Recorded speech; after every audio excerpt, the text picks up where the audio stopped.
جب آیتیں اتری اللہ کے نبی صلی اللہ علیہ وسلم بلائے، فبعث الی النبی صلی اللہ علیہ وسلم فقرأ، بلا کر مجھے یہ آیتیں پڑھ کے سنائیں اور کہا ان اللہ قد صدق یا زید، اے زید اللہ نے تجھے سچا بتلایا۔ اللہ کے نبی صلی اللہ علیہ وسلم فرماتے ہیں، اور آپ کو ان کی سچائی کا علم کب ہوتا ہے؟ جب اللہ کے نبی صلی اللہ علیہ وسلم کے اوپر آیتیں اترتی ہیں۔ فرمایا ان اللہ قد صدقک یا زید، اے زید اللہ نے تجھے سچا کہا ہے، تو سچا ہے، وہ جھوٹا ہے۔ رواه البخاری، یہ بخاری کی روایت ہے۔ تو معلوم یہ ہوا کہ یہ ہم کی کیفیت صحابہ کرام رضی اللہ عنہم اجمعین کے اوپر بھی گزری ہے کہ مستقبل میں لوگ کیا کریں گے، کیا کہیں گے اور کیسا ہوگا۔ اور اسی طریقے سے بسا اوقات ایسا ہوتا ہے کہ آدمی اپنے گھریلو معاملات کو لے کر بھی اس کیفیت میں مبتلا ہو جاتا ہے۔ گھر میں کچھ معاملات ایسے ہو جاتے ہیں بیوی کے ساتھ، شوہر کے ساتھ، یا بچوں کے ساتھ، یا والدین کے ساتھ، بھائیوں کے ساتھ، یا ان کے ساتھ جو رہنے والے دوسرے عزیز و اقارب ہیں، تو وہ کیفیتیں انسان کے اوپر طاری ہوتی ہیں۔ چنانچہ انہی واقعات میں سے ایک واقعہ اللہ کے نبی صلی اللہ علیہ وسلم کا یہاں پر بیان کیا جاتا ہے کہ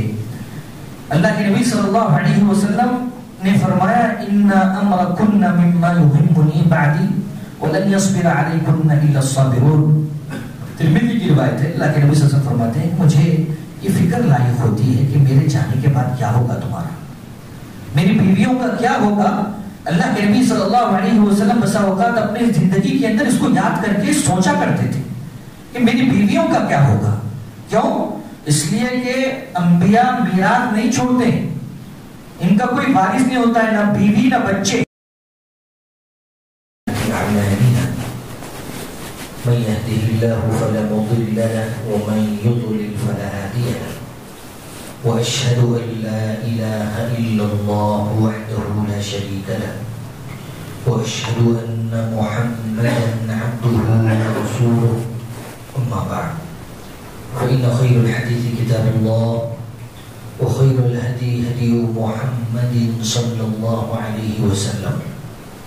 وشر الأمور محدثاتها وكل محدثة بدعة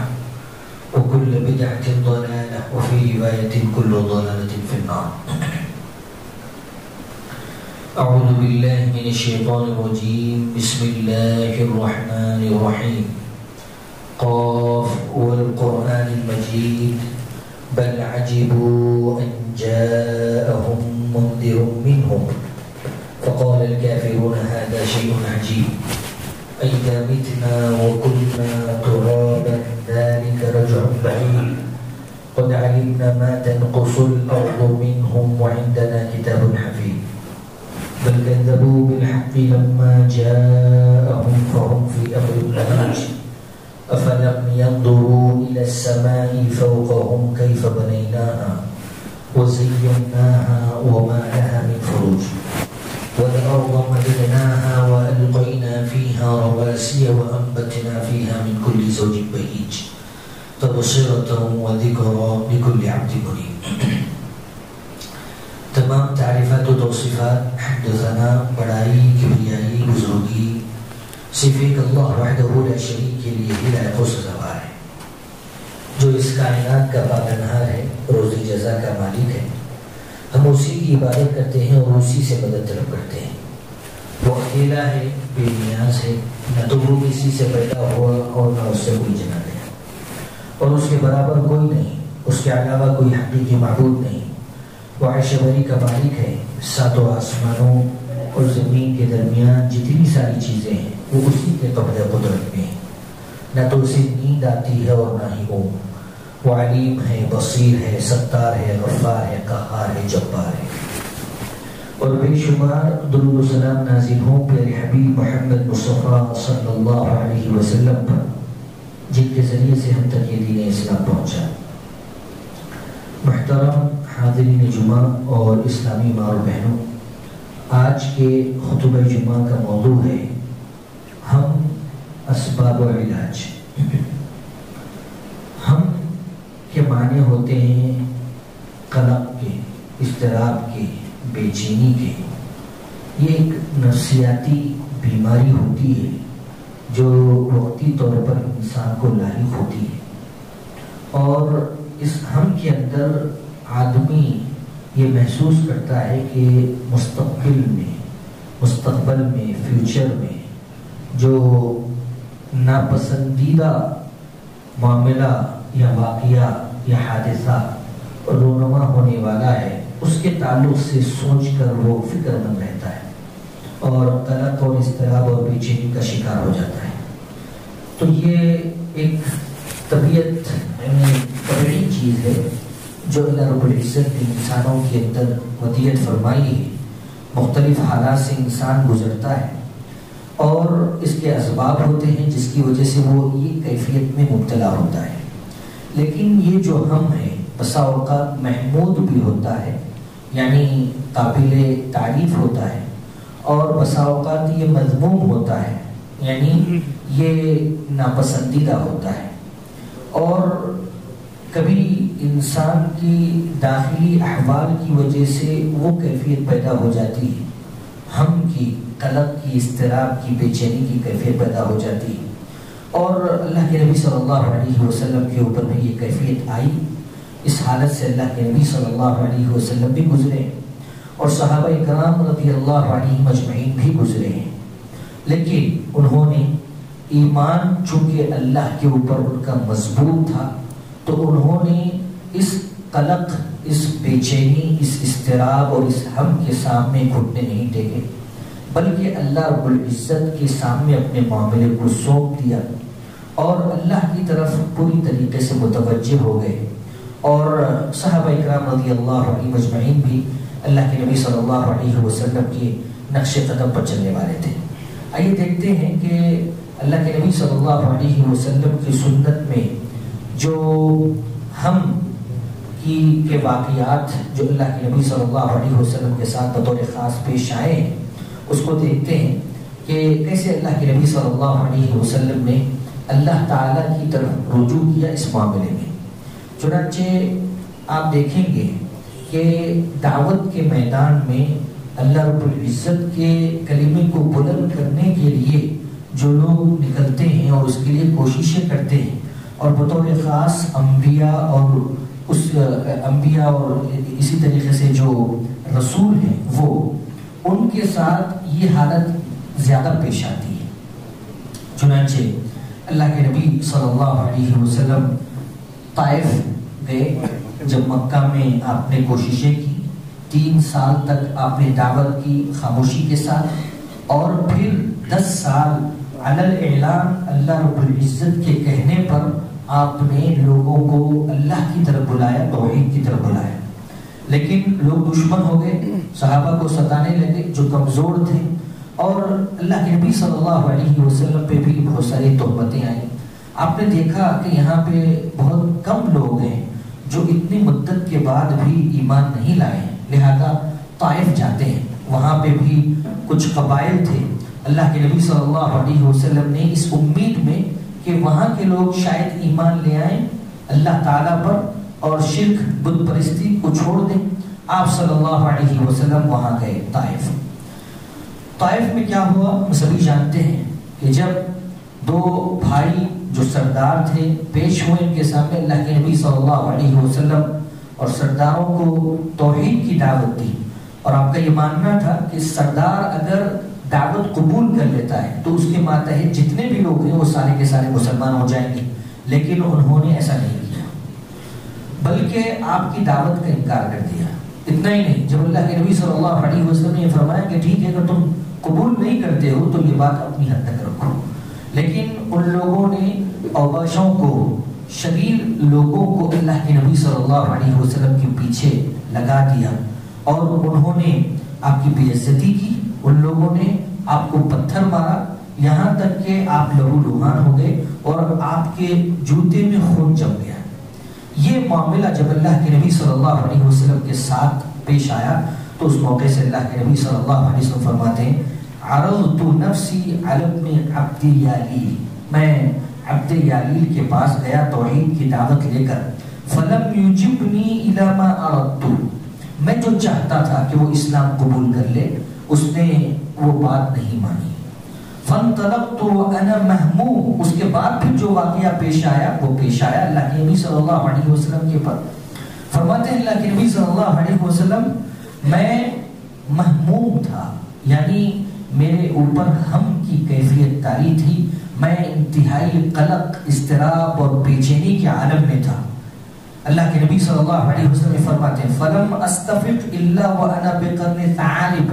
قرن ثعالب جا کر یہ کیفیت میری ختم ہوئی. وہاں پر بیچ میں جو سارے واقعات پیش آتے ہیں،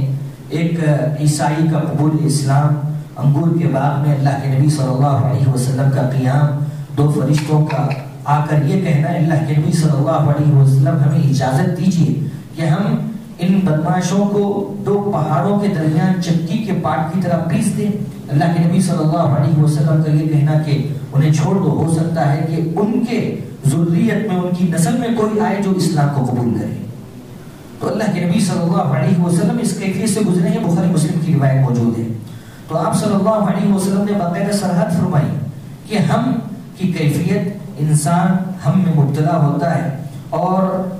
آنے والے دنوں میں جو برا معاملہ اس کو لاحق ہونے والا ہے، اللہ کے نبی صلی اللہ علیہ وسلم نے باقاعدہ اس تعلق سے بیان فرمایا. اور یہ انبیاء علیہ السلام اس کیفیت سے گزرے ہیں، چاہے اللہ کے نبی صلی اللہ علیہ وسلم ہو، عیسیٰ علیہ السلام ہو، موسیٰ علیہ السلام ہو، ابراہیم علیہ السلام ہو، کوئی نبی اور کوئی رسول اس سے مستثنی نہیں. دعوت کے میدان میں ایسا ہوتا ہے. اور دوسرا سبب جو ہم کی کیفیت یا مرض وقتی طور پر انسان کو لاحق ہوتا ہے، اس کے نفس پر طاری ہوتا ہے، وہ اجتماعی آدمی جو کہ مجتمع یا معاشرے میں، سوسائٹی میں زندگی گزارتا ہے، ایک دوسرے کے ساتھ اس کا اٹھنا بیٹھنا رہتا ہے. تو وہاں پر کچھ حالات اگر اس کے ساتھ ناموافق ہو جائیں، نامناسب ہو جائیں، تب ایسی صورت میں پھر یہ غم کی کیفیت اس کو لاحق ہوتی ہے، اور آدمی مختلف عوارض کا شکار ہو جاتا ہے. اب یہاں پر یہ ہے کہ بسا اوقات یعنی لوگ چونکہ معاشرے میں زندگی گزارتے ہیں، بعض اچھے ہوتے ہیں، بعض خراب ہوتے ہیں، تو جیسے جن کے ساتھ معاملہ ہوتا ہے اس کے حساب سے وہ یعنی اگر اچھے لوگ ہیں تو وہ کیفیت نہیں ہوتی، برے لوگوں کے ساتھ اس کا سابقہ بڑھ جائے تو پھر یہ غم والی کیفیت اس کے اوپر آ جاتی ہے، ہم والی کیفیت اس کے اوپر آ جاتی ہے. چنانچہ ایک واقعہ ملتا ہے، زید بن ارقم رضی اللہ عنہ یہ کہتے ہیں میں ایک غزوے میں تھا، كنت في غزا فسمعت عبد الله بن ابی، میں نے عبداللہ بن ابی بن سلول جو رئیس المنافقین تھا، منافقوں کا سردار جس کو کہا گیا ہے، میں اس کو سنا. ایک غزوے میں اللہ کے نبی صلی اللہ علیہ وسلم کے ساتھ سب لوگ گئے تھے، تو منافقین بھی اس کے اندر گئے تھے. تو کیا سنا؟ زید بن ارقم رضی اللہ عنہ کہتے ہیں کہ میں نے سنا عبداللہ بن ابی بن سلول کو کہتے ہوئے، وہ کہہ رہا تھا لا تنفقوا على من عند رسول اللہ، اللہ کے رسول کے پاس جو لوگ ہیں ان کے اوپر خرچ مت کرو، ان کو پیسہ مت دو، حتی ينفضوا من حوله، تاکہ یہ لوگ چھٹ جائیں، ختم ہو جائیں، دور ہو جائیں، اور اللہ کے نبی صلی اللہ علیہ وسلم ان کی دعوت تنہا رہ جائے. وَلَوْ رَجَعْنَا مِنْ عِنْدِهِ لَيُخْرِجَنَّ الْأَعَزُّ مِنْهَا الْأَذَلَّ، اور جب ہم مدینہ جائیں گے تو پھر جو معزز ترین آدمی ہے وہ ذلیل ترین آدمی کو وہاں سے نکال باہر کرے گا. یعنی اپنے آپ کو معزز ہو کہہ رہا تھا، اللہ کے نبی صلی اللہ علیہ وسلم کو نعوذ باللہ وہ ان القاب سے پکار رہا تھا. فَذَكَرْتُ ذَلِكَ لِعَمِّي، جب میں نے رئیس المنافقین کی یہ باتیں سنی تو میں نے اپنے چچا کو یہ بات جا کے کہی کہ چچا ایسی ایسی باتیں، اور اللہ کے نبی صلی اللہ علیہ وسلم کے تعلق سے وہ یہ جذبات رکھتا ہے اور اس طریقے کی باتیں اپنے ساتھیوں کے سامنے کہہ رہا ہے. فَذَكَرَهُ لِلنَّبِيِّ صلی اللہ علیہ وسلم، چونکہ چھوٹے بچے تھے زید بن ارقم رضی اللہ عنہ، تو ان کے چچا اللہ کے نبی صلی اللہ علیہ وسلم کے پاس گئے اور انہوں نے سارا واقعہ کہہ سنایا کہ میرے بھتیجے نے ایسی ایسی باتیں آپ کے تعلق سے اس آدمی کو کہتے ہوئے سنی. تو فدعانی، اللہ کے نبی صلی اللہ علیہ وسلم نے مجھے بلایا، فحدثته، میں نے سارا واقعہ بیان کرتے اللہ کے نبی صلی اللہ علیہ وسلم کے ساتھ. فارسل رسول اللہ صلی اللہ علیہ وسلم الى عبداللہ بن ابی واصحابہ، اللہ کے نبی صلی اللہ علیہ وسلم نے عبداللہ بن ابی بن سلول اور اس کے ساتھیوں کو بلا بھیجا واقعے کی تحقیق کے لیے کہ یہاں تک بات سچی ہے، کیا یہ سچ ہے یا غلط ہے۔ فحلفوا ما قالوا، ان لوگوں نے قسمیں کھائی بڑی بڑی، اللہ کی قسم، اے اللہ کے رسول صلی اللہ علیہ وسلم ہم ایسا کہہ سکتے ہیں، ہم نے ایسی بات کہی نہیں، بچہ جھوٹا ہے، جھوٹ بول رہا ہے، اس طریقے کی باتیں ان لوگوں نے کہی۔ فکذبنی رسول اللہ، اللہ کے نبی صلی اللہ علیہ وسلم نے مجھے جھوٹا سمجھا۔ کون کہتے ہیں؟ زید بن ارقم رضی اللہ عنہ کہتے ہیں وصدقہ، اور عبداللہ کی بات کی تصدیق کی۔ یہاں سے ایک مسئلہ یہ معلوم ہوتا ہے کہ جو کہتے ہیں اللہ کے نبی صلی اللہ علیہ وسلم عالم الغیب تھے، تو اسی مسئلے میں آپ صلی اللہ علیہ وسلم یہ فتویٰ دیتے ضرور اگر آپ عالم الغیب ہوتے کہ تم جھوٹے ہو، زید بن ارقم سچا ہے، اس نے جو بھی باتیں کہی ہیں وہ سچی ہیں، اور تم جو بھی قسمیں کھا رہے ہو وہ سب جھوٹ ہے۔ لیکن اللہ کے نبی صلی اللہ علیہ وسلم چونکہ عالم الغیب نہیں تھے، آپ کو پتہ ہی نہیں تھا، تو آپ نے عبداللہ کی بات کو سچ جانا، اس کی قسموں کو سچ جانا، زید بن ارقم رضی اللہ عنہ کو جھوٹا جانا۔ جب یہ معاملہ ہوا، راوی کہتے ہیں فَأَصَابَنِي ہم، تو مجھے جو ہم لاحق ہوا، جو فکر مستقبل میں میرے ساتھ لوگ کیا معاملہ کریں گے، مجھے کیا کہیں گے، اس میں یعنی مجھے شک کی نگاہ سے دیکھیں گے، دیکھو جھوٹا آدمی ہے، جھوٹ بول رہا تھا یہ، تو یہ جو چیز تھی ان کو لاحق ہو گئی، اور لاحق جب ہو گئی تو وہ کہتے ہیں کہ فَأَصَابَنِي هَمْ لَمْ يُصِبْنِي مِثْلَهُ قَطُّ، ایسا ہم ایسی فکر مجھے لاحق ہوئی کہ زندگی میں کبھی مجھے اس طریقے کی فکر لاحق نہیں ہوئی۔ فَجَلَسْتُ فِي الْبَيْتِ، لہذا میں گوشہ نشی ہو گیا، گھر کو پکڑ لیا، گھر کے کونے کو پکڑ لیا، گھر سے نکل ہی نہیں رہا ہوں، گھر سے باہر ہی نہیں جا رہا ہوں، گھر میں ہوں۔ فَقَالَ لِي عَمِّي، میرے اس چچا نے کہا جن سے میں نے واقعہ بیان کیا تھا، مَا أَرَدْتَ إِلَىٰ أَن كَذَّبَكَ رَسُولُ اللَّهِ صلی اللہ علیہ وسلم وَمَا قَدَّكَ، بھائی معاملہ ہو گیا ہے، اللہ کے نبی صلی اللہ علیہ وسلم تمہیں جھوٹا یعنی جانا اور سخت ناراض ہیں، لیکن کیا کرو گے، تم سچے ہو اس واقعے میں، کوئی معاملہ کوئی حل نکلے گا۔ فَأَنزَلَ اللَّهُ تَعَالَى، تو اللہ تعالیٰ نے انہی ایام میں آیتیں نازل کی جو زید بن ارقم رضی اللہ عنہ کی سچائی پر ڈال تھی اور آپ کی تصدیق کر رہی تھی کہ زید بن ارقم سچے ہیں۔ چنانچہ اللہ رب العزت نے سورہ منافقون آیت نمبر 1 سے یہ باتیں شروع کی، اذا جاءک المنافقون، منافق آئے تمہارے پاس اور انہوں نے قسمیں کھائی کہ اللہ اور اس کے رسول، یعنی اللہ کی قسم کھا کے کہتے ہیں کہ ہم سچے ہیں، اپنی بات میں سچے ہیں، اور جو باتیں زید بن ارقم رضی اللہ عنہ نے اپنی کانوں سے سنی وہی آیات بن کر اتری، انہی باتوں کو اللہ رب العزت نے قرآن مجید کے اندر اتارا، تو وہاں پر زید بن ارقم رضی اللہ عنہ کی تو سچائی نازل ہوئی، تو جب آیتیں اتری اللہ کے نبی صلی اللہ علیہ وسلم بلائے، فبعث الی النبی صلی اللہ علیہ وسلم فقرأ، بلا کر مجھے یہ آیتیں پڑھ کے سنائیں اور کہا ان اللہ قد صدق یا زید، اے زید اللہ نے تجھے سچا بتلایا۔ اللہ کے نبی صلی اللہ علیہ وسلم فرماتے ہیں، اور آپ کو ان کی سچائی کا علم کب ہوتا ہے؟ جب اللہ کے نبی صلی اللہ علیہ وسلم کے اوپر آیتیں اترتی ہیں۔ فرمایا ان اللہ قد صدقک یا زید، اے زید اللہ نے تجھے سچا کہا ہے، تو سچا ہے، وہ جھوٹا ہے۔ رواه البخاری، یہ بخاری کی روایت ہے۔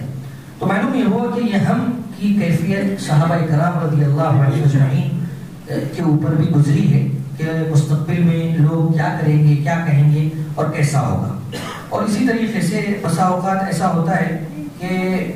آدمی اپنے گھریلو معاملات کو لے کر بھی اس کیفیت میں مبتلا ہو جاتا ہے۔ گھر میں کچھ معاملات ایسے ہو جاتے ہیں، بیوی کے ساتھ، شوہر کے ساتھ، یا بچوں کے ساتھ، یا والدین کے ساتھ، بھائیوں کے ساتھ، یا ان کے ساتھ جو رہنے والے دوسرے عزیز و اقارب ہیں، تو وہ کیفیتیں انسان کے اوپر طاری ہوتی ہیں۔ چنانچہ انہی واقعات میں سے ایک واقعہ اللہ کے نبی صلی اللہ علیہ وسلم کا یہاں پر بیان کیا جاتا ہے کہ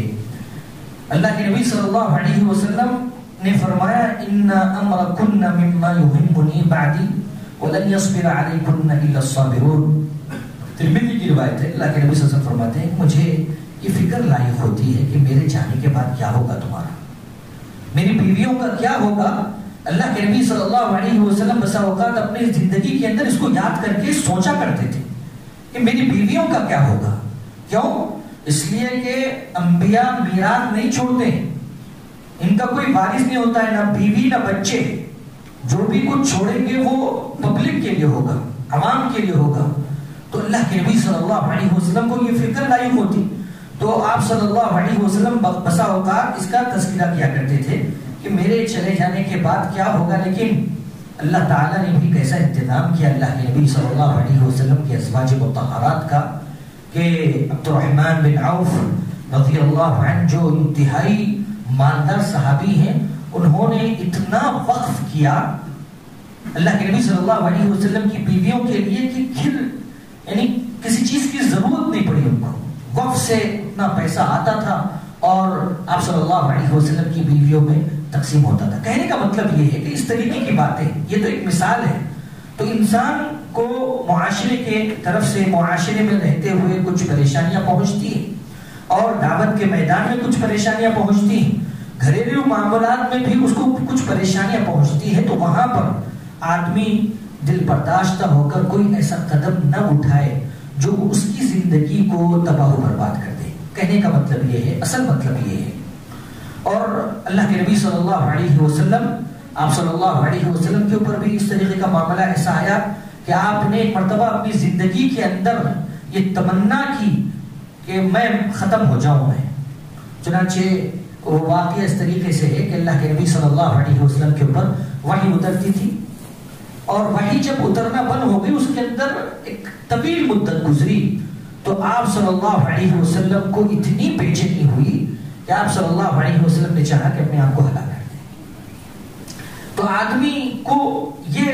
یعنی کیفیت تک کبھی اس کو پہنچ جاتا ہے، وہاں پر جو چیز کام آتی ہے وہ اللہ کے اوپر ایمان لانا، اللہ تعالیٰ کی طرف رجوع کرنا، کثرت سے اللہ تعالیٰ کا ذکر کرنا، اللہ کو یاد کرنا اور اللہ تعالیٰ سے توبہ و استغفار کرنا، یہ چیز انسان کو تباہی اور بربادی سے بچا لیتی ہے، اس کو روک لیتی ہے اور اس کی حفاظت کرتی ہے۔ چنانچہ ان میں سب سے پہلی چیز ہے اللہ تعالیٰ سے استعاذہ، پناہ طلب کرنا، اللہ سے دعائیں کرنا۔ انس بن مالک رضی اللہ عنہ کہتے ہیں كنت أخدم رسول الله صلى الله عليه وسلم فكنت أسمعه كثيرا يقول اللهم إني أعوذ بك من الهم والحزن والعجز والكسل والبخل والجبن وضلع الدين وقهر الرجال۔ خادم رسول انس بن مالک رضی اللہ عنہ کہتے ہیں میں کثرت سے اللہ کے نبی صلی اللہ علیہ وسلم کو یہ فرماتے ہوئے سنتا، آپ فرماتے اے اللہ میں تیری پناہ میں آتا ہوں، من الهم والحزن، فیوچر میں جو مجھے پریشانی لاحق ہونے والی ہے یا ناپسندیدہ معاملہ میرے ساتھ ہونے والا ہے جس کے تعلق سے میں ڈر رہا ہوں، اس سے میں تیری پناہ میں آتا ہوں، من الهم والحزن، اور جو ماضی میں میرے ساتھ ہو چکا ہے اس کی وجہ سے جو غم مجھے لاحق ہے اس سے بھی میں تیری پناہ میں آتا ہوں۔ تو اس میں اس دعا کے اندر اللہ کے نبی صلی اللہ علیہ وسلم نے سب سے پہلی جو چیز مانگی، پناہ مانگی، جس سے وہ ہم ہے۔ تو یہ دعا ہم اللہ تعالیٰ سے کثرت سے کریں گے تو یقیناً جو کیفیتیں انسان کے اوپر طاری ہوتی ہیں وہ اس کے اوپر حاوی نہیں ہو جائیں گی، جس کی وجہ سے اس کی زندگی جو ڈگمگا جاتی ہے اور جس کی وجہ سے وہ غلط فیصلے لیتا ہے اور غلط انجام ہوتا ہے اس کی زندگی کا، اس سے وہ رک جاتا ہے۔ یہ دعائیں بڑی کام آتی ہیں اس وقت۔ چنانچہ اور ایک حدیث میں آتا ہے اللہ کے نبی صلی اللہ علیہ وسلم سے بہت ساری دعائیں منقول ہیں، آدمی جب اس پریشانی میں مبتلا ہو تو وہ قرآن مجید کو اپنا اوڑھنا بچھنا بنے، قرآن مجید کی تلاوت کرے، صبح و شام قرآن مجید کی تلاوت کرتا رہے۔ اللہ کے نبی صلی اللہ علیہ وسلم ارشاد فرماتے ہیں ما اصاب احدا قط هم ولا حزن فقال اللهم انی عبدک وعبد عبدی۔ اللہ کے نبی صلی اللہ علیہ وسلم نے ایک بڑی طویل لمبی دعا سکھلائی۔ آپ نے فرمایا کہ کسی بھی بندے کو کوئی ہم، کوئی حزن و ملال اس کو لاحق ہو تو پھر اگر وہ یہ دعا کرتا ہے اللہ میں تیرا بندہ ہوں، تیرے بندے کا بندہ ہوں اور تیری بندی کا بندہ ہوں، تیرا غلام ہوں، اور یہاں تک کہ وہ کہے اللہم اسألک ان تجعل القرآن ربیع قلبی، مولا قرآن مجید کو میرے دل کی بہار بنا دے، وہ نور صدری، اور میرے دل کا نور بنا دے، وہ جلاء حزنی، اور میرے غم کو دھل دینے والا، مٹا دینے والا بنا دے، وہ ذہاب ہمی، اور مجھے جو ہم فکر لاحق ہے مستقبل کے تعلق سے اس چیز کو ختم کرنے والا بنا دے قرآن مجید کو۔ الا اذهب الله همه وحزنه، اللہ تعالیٰ برابر اس کے غم کو، اس کے حزن کو دور کر دیتا ہے۔ وَأَبْدَلَهُ مَكَانَهُ فَرَحًا، اور اس کے بدلے میں اس کو خوشی عطا فرماتا ہے۔ تو یہ روایت صحیح ہے اور مسند احمد کے اندر باقاعدہ موجود ہے۔ اللہ کے نبی صلی اللہ علیہ وسلم سے یہ حدیث منقول ہے اور یہ دعا منقول ہے، اس کا اہتمام کرنا چاہیے۔ جب بھی آدمی کسی پریشانی میں ہو تو وہ اس دعا کا اہتمام کرے۔ تو جو آدمی بدن میں کوئی پریشانی ہے جس کی وجہ سے اس کو ہم لائق ہے، یا کاروبار کی وجہ سے کوئی ہم لائق ہے، یا اسی طریقے سے گھریلو معاملات کی وجہ سے کوئی ہم لائق ہے، تو جس چیز کے لیے بھی وہ پڑھے گا تو اللہ تعالیٰ اس کے بدلے میں وہاں پر اس کو خوشی عطا فرمائے گا، اس ہم، اس غم، اس فکر، اس حزن کو، اس ملال کو دور کر دے گا، ختم کر دے گا۔ اور ایک چیز یہ بتلائی جاتی ہے خاص طور پر اس بیماری میں جو وقتی طور پر انسان کو لاحق ہوتی ہے، وہ ہے کثرت سے اللہ کا ذکر کرنا۔ اللہ کے نبی صلی اللہ علیہ وسلم ارشاد فرماتے ہیں لا يقعد قوم يذكرون الله عز وجل الا حفتهم الملائكة وغشيتهم الرحمة ونزلت عليهم السكينة وذكرهم الله في من عنده، رواه مسلم۔ اللہ کے نبی صلی اللہ علیہ وسلم فرماتے ہیں کہ لوگ بیٹھتے ہیں اللہ کا ذکر کرتے ہوئے، اللہ عز و جل کا ذکر کرتے ہوئے، تو برابر فرشتے اپنے پروں کو ان کے لیے بچھا دیتے ہیں جو اللہ کا ذکر کرنے والے ہوتے ہیں، اور رحمت ان کو ڈھانپ لیتی ہے اور ان کے اوپر سکینت نازل ہوتی ہے، اطمینان قلب ان کو نصیب ہوتا ہے، دل کی کیفیت استقراری ہو جاتی ہے جب ہم اس کو لاحق ہوتا ہے، لیکن جب وہ اللہ کا ذکر کرے گا تو اس کا دل سکون میں آ جائے گا، وہ کیفیت ختم ہو جائے گی، پرسکون ہو جائے گا۔ اور وَذَكَرَهُ اللَّهُ فِي مَنْ عِنْدَهُ، اور اس سے بڑھ کر اس کا مقام یہ ہوتا ہے کہ اللہ تعالیٰ اپنے پاس جو بزرگ فرشتے ہیں ان کے پاس میں لوگوں کا ذکر کرتا ہے جو اللہ تعالیٰ کے ذاکر بندے ہوتے ہیں۔ یہ روایت مسلم کے اندر موجود ہے۔ تو معلوم یہ ہوا کہ کثرت سے اس حالت میں اللہ کا ذکر کرنا چاہیے۔ اور ایک بات یہ ہے کہ آدمی دنیا کی حقیقت کو جان لے، دنیا کیا چیز ہے۔ ہاں، اگر جیسا کہ شروع میں یہ بات آئی تھی کہ ایک غم محمود ہوتا ہے اور ایک غم مذموم ہوتا ہے، اگر وہ فکر، وہ اضطراری جو کیفیت انسان کے دل میں اس کو بے چین کیے ہوئے ہے، رات کی نیند حرام ہو چکی ہے، دل کا چین اجڑ چکا ہے، وہ کیفیت جو اس کے اوپر ڈالی ہے، اگر آخرت کے لیے ہو، قبر کے عذاب سے بچنے کے لیے ہو، آخرت کو حاصل کرنے کے لیے ہو، تو بڑی محمود چیز ہے، بڑی اچھی چیز ہے۔ لیکن دنیا کے لیے اگر یہ چیز ہو تو پھر یہ مذموم چیز ہے۔ چنانچہ اللہ کے نبی صلی اللہ علیہ وسلم نے ایک حدیث میں یہ بات بیان فرمائی، عجبا لامر المؤمن، مومن کا معاملہ بڑا عجیب ہے، ان امرہ کلہ خیر، اس کا پورا کا پورا معاملہ خیر میں ہے، ولیس ذلک لاحد الا للمؤمن، اور یہ چیز جو حاصل ہوتی ہے سوائے مومن آدمی کی کسی اور کو حاصل نہیں ہوتی۔ کیا؟ ان اصابتہ سراء الشکر، اگر اس کو کوئی مصیبت لاحق ہوتی ہے، کوئی اچھائی اس کو لاحق ہوتی ہے تو وہ شکریہ ادا کرتا ہے اللہ رب العزت کا، فکانہ خیر اللہ، تو اس کے لیے بہتر ہے۔ وَإِنْ أَصَابَتْهُ ضَرَّاءَ صَبَرَ، اور اگر اس کو کوئی نقصان، کوئی مصیبت، کوئی پریشانی اس کو لاحق ہوتی ہے تو پھر وہ اس کے اوپر صبر کرتا ہے، یہ بھی اس کے لیے بہتر چیز ہے۔ تو اللہ کے نبی صلی اللہ علیہ وسلم نے باقاعدہ یہ بات بیان فرمائی ہے کہ اللہ جس بندے کے ساتھ بھلائی کا ارادہ کرنا چاہتا ہے تو اس کو کسی مصیبت میں مبتلا کرتا ہے۔ یہ بخاری کی روایت ہے، من یرید اللہ بہ خیرا یصب منہ، تو اس کی طرف سے یعنی اللہ کی طرف سے اس کے اوپر پریشانیاں آتی ہیں، تو یہ سمجھیے کہ یہ جو پریشانیاں ہیں یہ ایسے ہی نہیں ہیں بغیر یعنی اس کے، یہ پریشانیاں آپ کو جو آ رہی ہیں اس کا کچھ فائدہ نہیں، اس کا بہت بڑا فائدہ ہے۔ اس کا سب سے بڑا فائدہ یہ ہے کہ اللہ آپ سے محبت کر رہا ہے، اس وجہ سے یہ پریشانیاں لاحق ہو رہی ہیں، اور اس کے علاوہ جو غم کی وجہ سے، فکر کی وجہ سے جو آدمی کو تکلیف ہوتی ہے اس سے اس کے گناہ مٹتے ہیں، اس کے درجات کو اللہ رب العزت بلند کرتا ہے، یہ ساری چیزیں اس کو لاحق ہوتی ہیں۔ اللہ کے نبی صلی اللہ علیہ وسلم نے ارشاد فرمایا کہ ما یصیب المسلم من نصب، جس آدمی کو بھی کوئی مصیبت لاحق ہوتی، نصب کا مطلب ہے تھکن، اور وصب اللہ کے رسول فرمایا بیماری تھکن بیماری بھی لاحق ہوتی ہے تو اللہ تعالیٰ اس کی وجہ سے حتیٰ کہ اگر کانٹا بھی چبھتا ہے تو اس کی وجہ سے اللہ رب العزت اس کے گناہوں کو معاف کر دیتا ہے. اللہ سے دعا ہے کہ اللہ تعالیٰ ہم سب کو صحیح معنوں میں کتاب و سنت پر عمل کرنے کی توفیق عطا فرمائے. اور جو بھی بیماریاں ہیں چاہے بدنی بیماری ہو, نفسانی نفسیاتی بیماریاں ہوں, روحانی بیماریاں ہوں, جس طریقے کی بیماریاں ہوں, جیسے بھی بیماریاں ہوں, اے اللہ ہماری بیماریوں کو دور کر دے اور ہمیں اللہ تعالیٰ کی طرف رجوع کرنے والا, اس کا ذکر کرنے والا, قرآن مجید کو حرز جاں بنانے والا بنا دے. آمین. وآخر دعوانا الحمدللہ رب العالمین.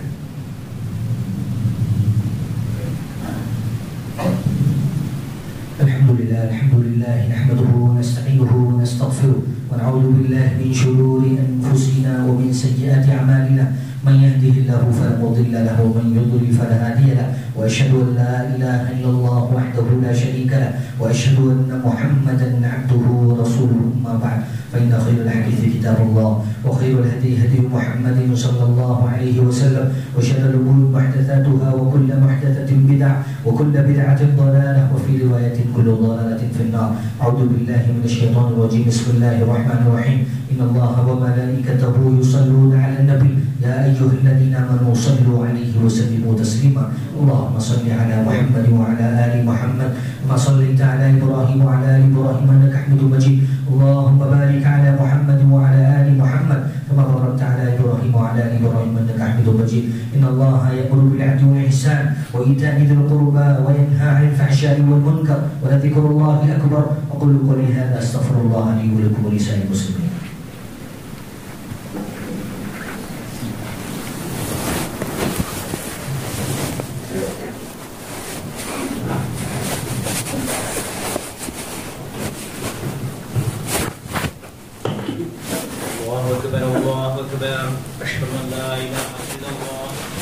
محمد رسول الله. حي على الصلاة حي على الفلاح قد قامت الصلاة قد قامت الصلاة. الله أكبر الله أكبر لا إله إلا الله. سب نکل لیجیے پیڑ سے دھڑو گندے سے گندا ملانے. جن حضرات کے بچے رخنوں سے نیچے ہیں وہ اوپر رکھیں اور ہمیشہ اوپر رکھیں. چھوٹے بچے صفوں کے کناروں میں چلے جائیں. خواتین حضرات بھی اسی انداز میں اپنی صفوں کو درست کر لیں. آپ کا ٹخنا بازو والے بھائی کے ٹخنے کے بالکل برابر ہونا چاہیے.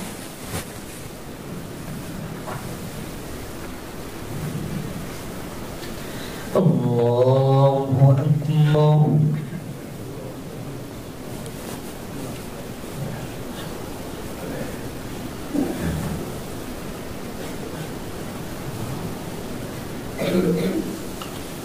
الحمد لله رب العالمين الرحمن الرحيم مالك يوم الدين إياك نعبد وإياك نستعين اهدنا الصراط المستقيم صراط الذين أنعمت عليهم غير المغضوب عليهم ولا الضالين.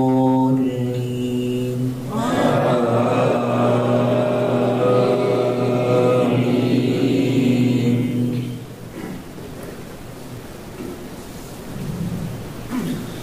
سبح اسم ربك الأعلى الذي خلق فسوى والذي قدر فهدى والذي أخرج المرعى فجعله غثاء نحوا سنقرئك فلا تنسى إلا ما شاء الله إنه يعلم الجهر وما يخفى ونيسرك لليسرى فذكر إن نفعت الذكرى سيذكر من يخشى ويتجنبها الأشقى الذي يصلى النار الكبرى ثم لا يموت يموت فيها ولا يحيا قد أفلح من تزكى وذكر اسم ربه فصلى الله أكبر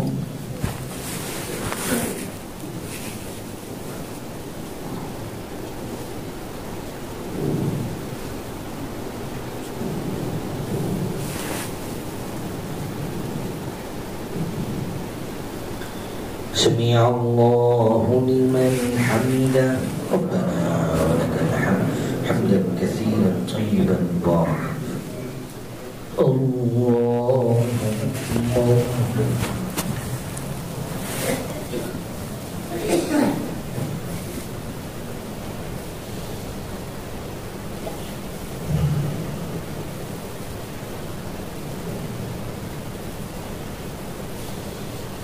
الله أكبر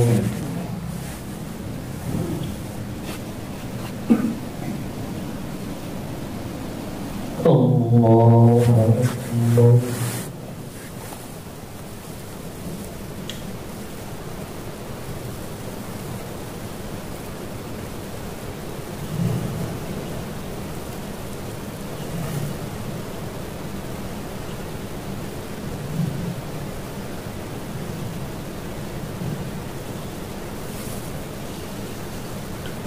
الله أكبر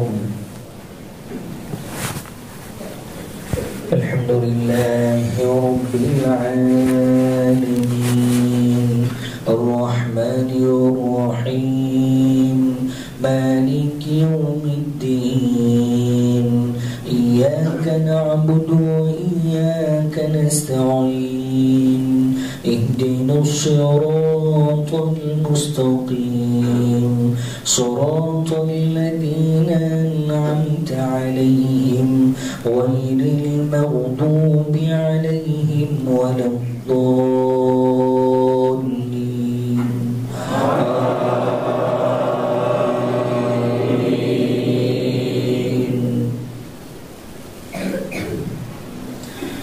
قد أفلح من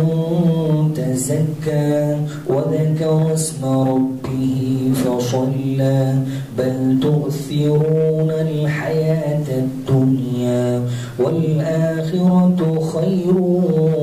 وأبقى إن هذا لفي الصحف الأولى صحف إبراهيم وموسى الله أكبر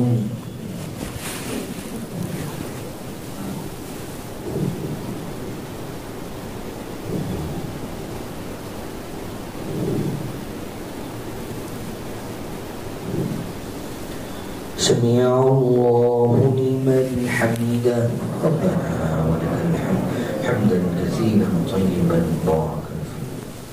فيه الله أكبر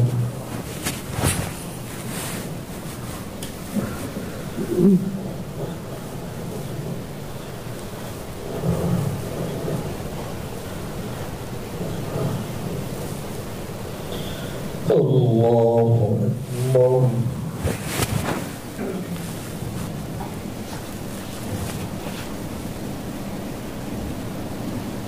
الله أكبر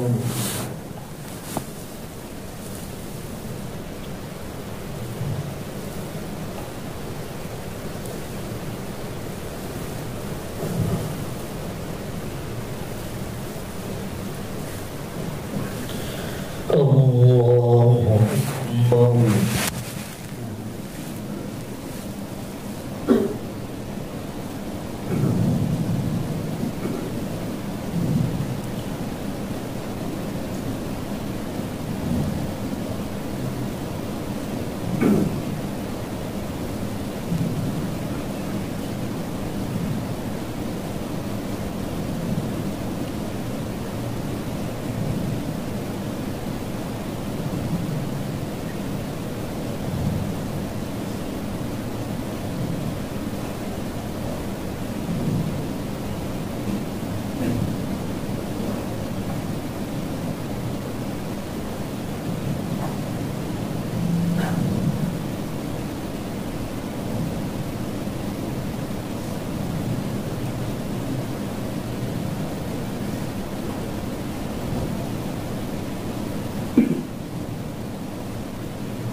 السلام عليكم ورحمة الله. السلام عليكم ورحمة الله. الله أكبر. استغفر الله استغفر الله استغفر الله. اللهم أنت السلام.